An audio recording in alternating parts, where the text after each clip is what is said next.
بسم اللہ الرحمن الرحیم۔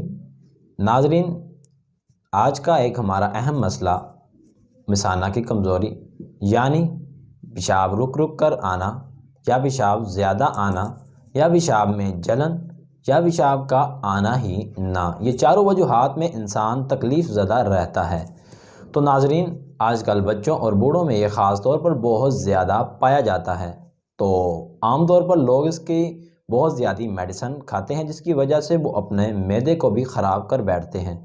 تو ہمیں عام طور پر ایسی چیز استعمال کرنی چاہیے جس سے ہمارا معدہ بھی ڈسٹرب نہ ہو اور ہمیں اس کے فوائد بھی ملتے رہیں۔ تو ناظرین، آج ہم آپ کو اس کے بارے میں بتائیں گے اور آپ وہ چیز استعمال کریں، انشاءاللہ فوراً ہی انشاءاللہ آپ کو اللہ پاک آرام فرمائیں گے۔ تو اپنی ویڈیو کی طرف جانے سے پہلے آپ ہمارے چینل عبداللہ ہیلتھ کیئر کو لازمی سبسکرائب کریں تاکہ ہر آنے والی ویڈیو سب سے پہلے آپ کو مل سکے۔ تو ناظرین، چلتے ہیں اپنی ویڈیو کی طرف۔ تو آپ نے کرنا کیا ہے، آپ نے 3 چیزیں لینی ہیں۔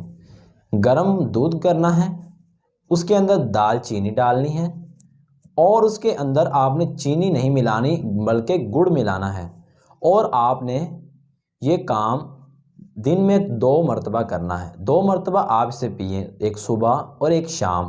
تو انشاءاللہ آپ 2-3 دن کے اندر اندر ہی اپنے نتائج دیکھیں گے۔ اگر کسی کو جلن ہے تو پیشاب کھل کر آئے گا اور وہ بھی ختم، اگر رک رک کر آتا ہے تو وہ بھی ختم، اگر آتا ہی نہیں تو انشاءاللہ کھل کر آئے گا، تو اگر زیادہ آتا ہے تو وہ اپنی رفتار میں آ جائے گا۔ تو اس کے ساتھ ساتھ آپ ایک اور چھوٹا سا کام کریں، کیونکہ سردیوں کے دن ہیں، تو آپ اس کے ساتھ تل اور گڑ کی ٹکی بنا کر استعمال کریں۔ اس کے تو بے حد ہی فوائد ہیں، وہ استعمال ہی اسی مسئلے کے لیے ہوتی ہے۔ تو ناظرین، امید کرتا ہوں کہ آج کی ہماری ویڈیو آپ کو پسند آئی ہوگی۔ آپ ہماری ویڈیو کو لائک اور شیئر ضرور کریں۔